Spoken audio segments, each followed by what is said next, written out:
तो बच्चों आज हम देखेंगे एक्सरसाइज 1.5। इसके पहले हम लोगों ने काफ़ी बेसिक चीज़ें सॉल्व कर ली हैं, और अगर आपने वो वीडियो नहीं देखी हैं तो वो वीडियो जरूर देख लीजिएगा। लिंक डिस्क्रिप्शन में आपको मिल जाएगी, और क्योंकि वो सारी बेसिक्स आपको समझने के बाद फिर आगे फर्दर क्लासेज में भी आपको प्रॉब्लम नहीं होगी। ठीक है, तो चलो देखते हैं। फिर पहला क्वेश्चन क्या दिया गया कि classify the following numbers as rational और इरेशनल। ठीक है ना, तो जिन बच्चों ने बेसिक क्लास देखी होगी वो तो क्लियरली समझ गए होंगे कि कैसे हम पहचानेंगे कौन सा रेशनल है कौन सा इरेशनल। तो यहाँ पर देखो 2 माइनस रूट 5, तो पहला क्वेश्चन जो दिया गया 2 माइनस रूट 5, तो ये तो रेशनल है ना, और ये इरेशनल। तो क्या पढ़ा था कि रेशनल और इरेशनल नंबर का जब ऑपरेशन होता है ना, operation of rational and irrational number, then it become a irrational number. तो इसका मतलब क्या है, ये पहला वाला क्या हो जाएगा हमारा इरेशनल नंबर। ठीक है, तो इसमें कुछ सॉल्व नहीं करना है, केवल आपको देख के ही पहचान लेना है। ठीक है, कि ये रेशनल नंबर है या फिर इरेशनल नंबर। ओके, चलो दूसरा देखते हैं। अब यहाँ वाले में देखो, इस वाले में 3 माइनस रूट 23 माइनस रूट 23, तो ये भी इरेशनल ये भी इरेशनल।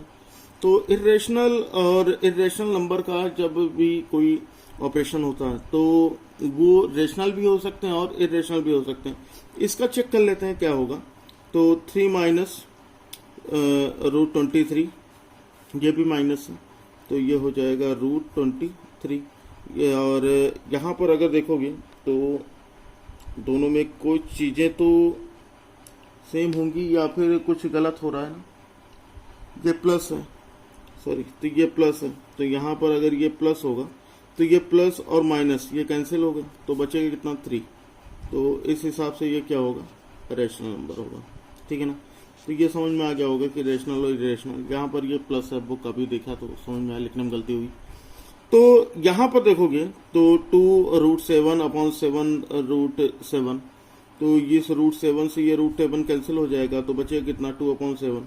और 2 अपॉन 7 क्या है, एक रेशनल नंबर है ना, एक रेशनल नंबर है। तो इस तरह के क्वेश्चंस में बिल्कुल भी कोई प्रॉब्लम नहीं होगी। और अगर फोर्थ क्वेश्चन देखो तो ये तो देखने से ही लग रहा है, तो इसमें तो कुछ करना ही नहीं है ना। 1 क्या है रेशनल और रूट 3 क्या 2 क्या इरेशनल। तो इसका तो जो डिवीजन होता है वो कोई भी ऑपरेशन करेंगे रेशनल और इरेशनल का, तो वो इरेशनल ही होता है। तो इसका मतलब ये कैसा नंबर है, इरेशनल नंबर है। ठीक है, इरेशनल नंबर। उसके बाद चल अगले क्वेश्चन पे आते हैं। अगला फिफ्थ दिया गया 2 पाई, तो 2 क्या है, रेशनल नंबर है, और पाई क्या है, इरेशनल नंबर है ना। तो रेशनल और इरेशनल आप समझी गए, रेशनल इरेशनल का जब भी कोई ऑपरेशन होगा तो वो क्या आएंगे, इरेशनल नंबर आएंगे। तो फर्स्ट क्वेश्चन तो हो गया आपका। ठीक है ना, तो कोई भी मतलब कुछ भी प्रॉब्लम नहीं हुई इस तरह के क्वेश्चन में। और जिनमें बेसिक देखा होगा, बेसिक क्लास जिन बच्चों ने ली होगी उनके लिए तो और भी इजी हो गया होगा, है ना। चलो खैर अगला क्वेश्चन देखते हैं हम। अगला क्वेश्चन दिया गया क्वेश्चन नंबर 2, और ये दिया गया simplify each of the expression. अच्छा, सिंप्लीफाई करना है। चलो, तो पहला दिया गया 3 plus root 3 and multiplied by 2 plus root 2। अब इस तरह के क्वेश्चन को सॉल्व करने का तरीका हम लोगों ने इसके पहले भी काफी कर लिया था। तो यहाँ पर करोगे क्या, बहुत पहले इसको बहुत कायदे से एक बार समझ लो। 3 का मल्टीप्लाई करेंगे किससे, 2 प्लस रूट 2 से। ठीक है ना, इस 3 का मल्टीप्लाई इससे करेंगे, फिर प्लस लगाए प्लस लगाओगे, फिर ये रूट 3 है, रूट 3 लगाओगे, फिर इससे करोगे 2 प्लस रूट 2 से। ठीक है ना, तो एक बार इसका मल्टीप्लाई इस पूरे से, फिर इसका मल्टीप्लाई इस पूरे से। प्लस माइनस पर खास ध्यान दीजिएगा, ये गलती हो जाती है। 3 2 जा 6, प्लस लगा 3 का रूट 2 से मल्टीप्लाई करोगे तो हो जाएगा 3 रूट 2, प्लस रूट 3 का 2 से मल्टीप्लाई करोगे तो ये कितना हो जाएगा 2 रूट 3। ठीक है, प्लस रूट 3 का रूट 2 से मल्टीप्लाई करोगे तो रूट 6। ओके, तो ये सारी चीजें हो गई। अब यहाँ पर क्या सॉल्व हो सकता है कुछ, मुझे तो नहीं लगता इसके आगे कुछ सॉल्व होगा, तो इसका मतलब यही हमारा आंसर हो जाएगा, ये हो गया सिंप्लीफाई। ठीक है, अगला सेकंड क्वेश्चन देखना, ये भी सेम वैसे ही दिया गया 3 प्लस रूट 3, और ये मल्टीप्लाई करने के लिए कह रहा है 3 माइनस √3 से। तो चाहो तो इस तरह से कर सकते हो, नहीं तो यहां पर देखोगे तो ये आइडेंटिटी बन रही है a² माइनस b² की बन रही है ना भाई। हमने क्या पढ़ा कि अगर एक ब्रैकेट में a प्लस बी और दूसरे ब्रैकेट में अगर a माइनस बी हो, ऐसा कुछ होता है तो हम इस फॉर्म में लिख सकते हैं। तो सेम इसको इस तरह से लिख सकते हैं। क्या लिख सकते हैं? 3 का स्क्वायर माइनस √3 का स्क्वायर, ऐसे लिख सकते हो ना। तो 3 का स्क्वायर करोगे 9 हो जाएगा, √3 का स्क्वायर करोगे तो 3 हो जाएगा। तो 9 माइनस 3 करने पे कितना आ जाएगा? 6 आ जाएगा। ठीक है, तो ये हो गया इसका आंसर। अगला देखो, अगला दिया गया क्वेश्चन नंबर 4 भी लगे, थर्ड भी देख लो, है ना। थर्ड क्या दिया गया कि √5 प्लस √2 का होल स्क्वायर। ठीक है, √5 प्लस √2 का होल स्क्वायर। अब हमें अगर होल स्क्वायर तो a प्लस बी का होल स्क्वायर भी तो लगा सकते हैं ना। तो √5 का स्क्वायर करोगे कितना हो जाएगा? 5 हो जाएगा। प्लस b का स्क्वायर यानी √2 का स्क्वायर करोगे 2 हो जाएगा। प्लस 2ab यानी 2√5 एंड √2 यानी √10 हो जाएगा। तो इसका मतलब 5 प्लस 2 हो जाएगा 7 प्लस 2√10, है ना। ये हो जाएगा आंसर। समझ में आ रही है ना बात? तो ये इसका आंसर हो गया भाई। यहाँ पर हमने कुछ नहीं किया, केवल a प्लस बी का होल स्क्वायर ही यूज किया ना। तो ये क्या हो जाएगा? a² plus b² plus 2ab। यही चीज हमने यहाँ पर अप्लाई कर लिया इस आइडेंटिटी को। ठीक है ना। तो आइडेंटिटी बहुत ज़्यादा काम आने वाली है, बिल्कुल याद रख लो। अगर 8 तक में नहीं याद हुआ है तो अभी याद कर लो, अभी भी टाइम है। बहुत ज़्यादा चीज़ें आपके लिए इजी कर देगा ये। ठीक है ना। चलो अगला, ये तो थर्ड हो गया। अब अगर फोर्थ देखो तो फोर्थ में जो क्वेश्चन दिया गया वो दिया गया है √5 माइनस √2। सेम वैसा ही क्वेश्चन, √5 माइनस √2 और √5 प्लस √2, √5 प्लस √2। अब इसमें भी वही लगा सकते हो ना, a minus B a plus b. तो यानी a² माइनस b² लगा सकते हो कि नहीं। तो √5 का स्क्वायर माइनस √2 का स्क्वायर। अब इसे √5 का स्क्वायर कितना हो जाएगा? 5 हो जाएगा। माइनस √2 का स्क्वायर कितना हो जाएगा? 2 हो जाएगा। तो 5 माइनस 2 करोगे कितना हो जाएगा? 3 हो जाएगा। ठीक है ना। तो सेम वही चीज यहाँ पर देखो, a माइनस बी ये है और ये a प्लस बी है बच्चा। तो यहाँ पर ये सिंपली से a² माइनस b² ये आइडेंटिटी यहाँ पर लग जाएगी। क्लियर है ना। तो कोई भी प्रॉब्लम नहीं है इस तरह के क्वेश्चन, है ना, आसानी से लगा लोगे। ठीक है। और कोई प्रॉब्लम अगर होती है तो व्हाट्सएप, टेलीग्राम, फेसबुक सारी चीज़ें आपके लिए अवेलेबल हैं। लिंक डिस्क्रिप्शन में है, वहां से जाकर आप इजीली ज्वाइन कर सकते हो। चलो अगला थर्ड क्वेश्चन पे आते हैं हम। थर्ड क्वेश्चन थोड़ी सी समझने की कोशिश करना। Recall pi is defined as the ratio of the circumference से सी और a circle to its diameter से D. Okay, that is pi is equal to c upon d. This seems to contradict the fact that pi is irrational. How will you resolve this contradiction? Okay, तो ये कह रहा है बच्चा कि एक circle है ना, और यहाँ पर एक ये डायमीटर है, ये इसका डायमीटर है, और ये जो है इसका सर्कमफेरेंस है। तो ये पूछ रहा है कि pi is equal to circumference of the circle upon diameter होता है ना, ये पूछ रहा है। लेकिन अभी बोलोगे कि पहले तो हम लोगों ने पढ़ा है कि पाई क्या है? इरेशनल है, और सी अपॉन डी क्या है? ये एक रेशनल नंबर है ना। यही तो हमने पढ़ा था कि ये जो सी है, ठीक है, पाई सी अपॉन डी ये तो रेशनल हो गया, और पाई जो है ये तो इरेशनल है। तो ये कैसे हो सकता है? तो एक चीज ये देखोगे कि अगर मान लो कि ये हमारा ये तो डी और सी जो है, ठीक है ना, डी और सी ये क्या है? डी तो मान लो ये दोनों एक इंटीजर्स हो सकते हैं, सी एंड डी, है ना। ये क्या हो सकते हैं? सी एंड डी ये क्या हो सकते हैं? इंटीजर्स। अब यहाँ पर इंटीजर्स, अब यहाँ पर एक चीज ये समझने वाली है कि अगर हम इसको, ये तो डी हम अपना मान लो 2 सेंटीमीटर लेते हैं, है ना। डी अगर हम 2 सेंटीमीटर, तो हम पाई को जिस भी इंस्ट्रूमेंट से हम मेजरमेंट करेंगे पाई का, तो ये जो होगा ना, ये मतलब इंटीजर्स जो भी नंबर आएगा वो इरेशनल होगा। ठीक है। तो हम ये पहले ही पढ़ चुके हैं कि इरेशनल नंबर और रेशनल नंबर का अगर हम कोई भी ऑपरेशन करते हैं तो वो इरेशनल होते हैं। तो इस कंट्राडिक्ट के हिसाब से ये पाई जो है वो क्या होगा? एक इरेशनल नंबर होगा। ठीक है, चलो यहां पर हम इसका आंसर कैसे लिखेंगे, तो आंसर लिखने के सेम यही चीज लिख लेंगे कि विद अ स्केल, देखो लिख लेते हैं विद अ स्केल, किसी भी चीज से, चाहे आप स्केल और टेप है ना, जो मेजरमेंट वाला टेप होता है उससे, we get only an approximate, ठीक है, अप्रोक्सीमेट, इसमें सॉल्व नहीं करना, केवल आपको लिखना है। ठीक है, approximate rational number as the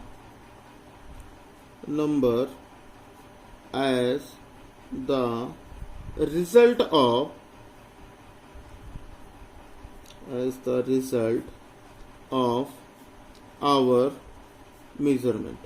ठीक है, our measurement, that is ऊपर कर लेते हैं थोड़ा सा, that is why pi can be approximately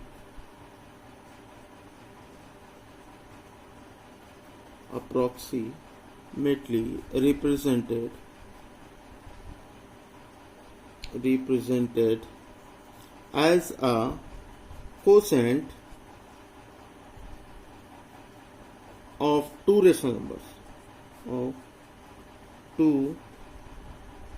rational numbers, ठीक है, rational numbers, as a matter of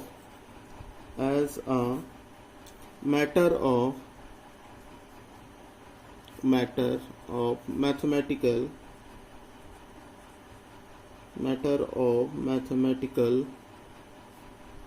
truth is irrational। ठीक है, तो इस तरह से लिखोगे, चाहे नोट कर लो या फिर इसका स्क्रीनशॉट ले लो और बाद में इसे जरूर समझ लेना क्या है ना। तो यहाँ पर सीधी सी चीज थी कि ये जो हमारा सर्कल है, ठीक है, इसमें डी हो गया इसका जो डायमीटर है और ये सी हो गया। तो अगर हम इसका निकालते हैं D pi equal to C upon D होता है, तो अगर हम इसका मेजरमेंट करते हैं ये 2 सेंटीमीटर हो जाए, तो जिस भी इंस्ट्रूमेंट से हम इसको मेजरमेंट करेंगे ना, तो ये जो होगा इसका आंसर, मतलब पाई का जो आंसर आएगा वो अप्रोक्सीमेटली आएगा, मतलब पूरी तरह से नहीं आ सकता। ठीक है ना, तो जो भी मेजरमेंट करोगे तो ये सी जो होगा वो जो नंबर होगा वो कैसा होगा, अप्रोक्सीमेटली होगा। और फिर हम जब उसको सॉल्व करने की कोशिश करेंगे ना, तो वो जो होगा वो इरेशनल होगा। ठीक है ना, तो ये समझ लेना और याद कर लेना इसको, अगर कुछ भी प्रॉब्लम होती है लिखने में, है ना, लेकिन समझ जाओगे और लिख भी लोगे इजीली। चलो अगला क्वेश्चन देखते हैं, क्वेश्चन नंबर 4।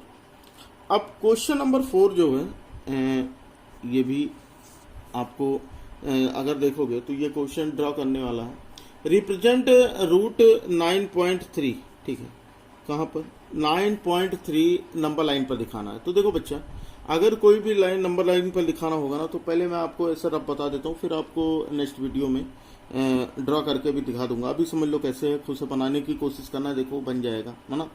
क्या करना है कि एक 9.3 का एक लाइन खींचना। ठीक है, 9.3 का, अब मैं मेजरमेंट नहीं करूँ, केवल बता रहा हूँ। ठीक है, 9.3 का एक लाइन खींच लेना। ओके, तो अब इसका अगला काम क्या करोगे कि जो भी लाइन खींचे हो उससे 1 सेंटीमीटर, जैसे यहाँ तक खींचा तो 1 सेंटीमीटर और बढ़ा लेना। कितना, 1 सेंटीमीटर। ठीक है, अब 1 सेंटीमीटर अगर बढ़ा लोगे तो जो भी होगा यहाँ से, तो यहाँ पर करोगे क्या कि 1 सेंटीमीटर ये हमारा बढ़ जाएगा, है ना। अब 1 सेंटीमीटर बढ़ाने के बाद यहाँ से इसका बाइसेक्टर खींचोगे।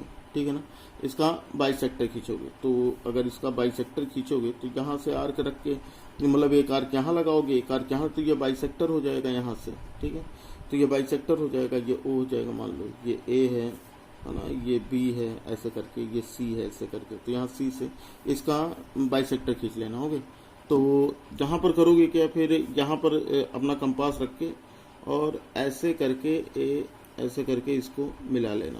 ठीक है, ऐसे करके अब यहाँ पर ये बना नहीं है सही, लेकिन कंपास वगैरह से बनाओगे तो सही बन जाएगा। अब यहाँ पर एक परपेंडिकुलर खींचना, ठीक है, ये जो बी है यहाँ से एक परपेंडिकुलर खींचना। अब ये जो हमारा बी होगा ये परपेंडिकुलर, ठीक है, तो यहाँ से इसको मेजरमेंट कर लेना ऐसे ऐसे करके, ओके। और इसको चाहे और बड़ा कर लो थोड़ा सा। तो यहाँ पर करोगे कि ये जितना बड़ा होगा ना, जितना बड़ा ये होगा वैसे ही यहाँ पर जो हमारा बी होगा ये, ठीक है, ओ डी, ये इसको डी मान लेना। तो जो हमारा ओ डी होगा है ना, ये इसको रेडियस मान लेना ओ डी को। उसके बाद एक आर्क लगा लेना, इससे करके एक आर्क लगा लेना। जहाँ पर भी ये कट करेगा, ठीक है, जहाँ पर भी ये कट करेगा ये इससे करके और इसका एक आर्क लगाना।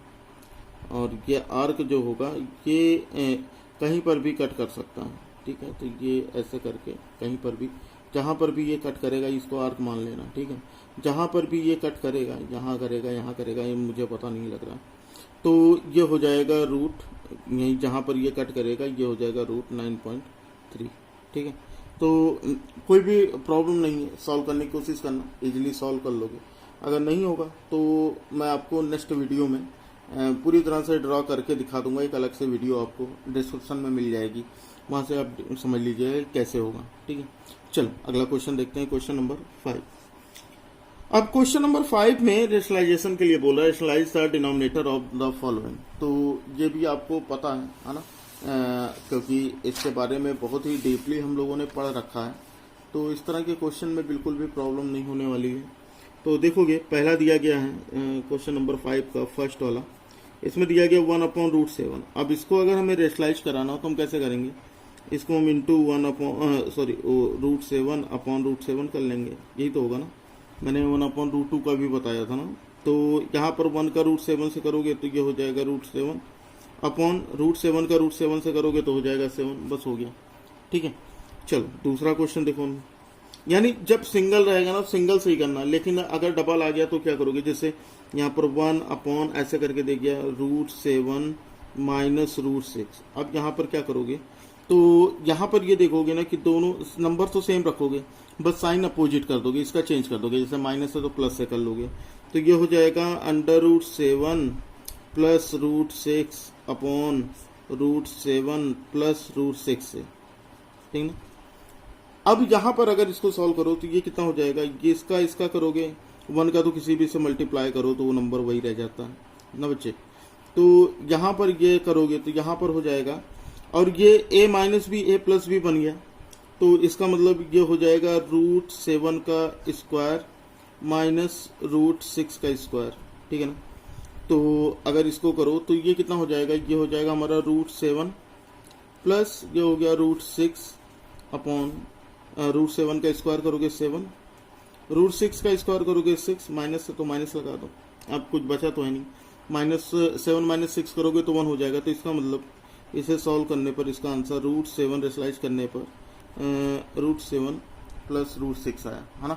एक चीज देखो बहुत ध्यान से कि जब हम रेशनलाइजेशन करते हैं और दो लगातार नंबर्स हैं जैसे √7 √6 तो 7 6 ऐसे, तो इसका जब हम रेशनलाइज करते हैं तो यही नंबर बस ऊपर प्लस में आ जाते हैं। देखो ये यानी 1/√6, यानी अगर हम ऐसे कहें 1 अपॉन ऐसा कुछ लिखा हो 1/√5 माइनस √4, अगर ऐसा कुछ होता तो इसका मतलब इसे रेशनलाइज करने पर कितना होता, √5 प्लस √4, है ना।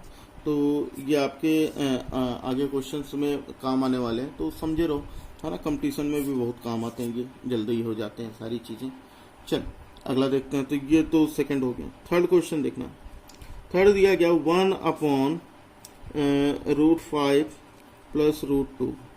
अब अगर इसे करना हो तो हम क्या करेंगे, देखो यहाँ पर तो हम ऐसे लिख सकते हैं ना, ये हो जाएगा √5 माइनस √2 अपॉन √5 माइनस √2, है ना। क्या कहते हैं कि अपोजिट साइन से करना, है ना, अपोजिट साइन हो गया, अपोजिट साइन। तो यहाँ पर 1 का करोगे इससे तो हो जाएगा √5 माइनस √2 अपॉन इसका करोगे तो ये हो जाएगा √5 का स्क्वायर माइनस √2 का स्क्वायर। बताओ भाई समझ में आया। तो यहाँ पर हो जाएगा क्योंकि a plus B a minus B है ना, तो a square minus B square हो गया। तो ये करोगे तो ये √5 माइनस √2 हो जाएगा अपॉन √5 का स्क्वायर करोगे तो 5 माइनस √2 का स्क्वायर करोगे तो 2। ठीक है, अब यही सॉल्व कर लो तो ये हो जाएगा √5 माइनस √2 अपॉन 5 माइनस 2 करोगे कितना हो जाएगा 3। तो यही हो जाएगा इसका आंसर। ठीक है, तो इस तरह के क्वेश्चन करने में बिल्कुल भी कोई प्रॉब्लम नहीं हो रही है, बहुत ही इजीली क्वेश्चन सॉल्व हो जाना है। 4 देखोगे, ये दिया गया 1/√7 माइनस 2। ठीक है, अब इसको अगर एनालाइज कराना होगा तो कैसे करोगे, इसी को ऊपर नीचे कर लेना ना, ऐसे √7 प्लस 2 अपॉन √7 प्लस 2। भाई देख रहा हूँ नंबर सेम है, बस खाली साइन चेंज करना है। ठीक है, तो यहाँ पर 1 का हो जाएगा 7 प्लस 2 से √7, ये हो गया। और इसका करोगे तो ये हो जाएगा a plus B A minus B, यानी a minus B A plus B, इसका A square minus B square, तो √7 का स्क्वायर माइनस 2 का स्क्वायर है ना। तो ये कितना हो जाएगा, ये हो जाएगा हमारा √7 प्लस 2 अपॉन, ठीक है, √7 का स्क्वायर करोगे 7 हो जाएगा, माइनस 2 का स्क्वायर करोगे कितना हो जाएगा बच्चा 4 हो जाएगा। अब ये हो गया हमारा आंसर, तो ये हो गया √7 प्लस 2 अपॉन 7 माइनस 4 कितना हो जाएगा, 7 माइनस 4 करोगे तो 3 हो जाएगा, यानी ये हो जाएगा हमारा आंसर। तो ये एक्सरसाइज 1.5 कंप्लीट हो गई।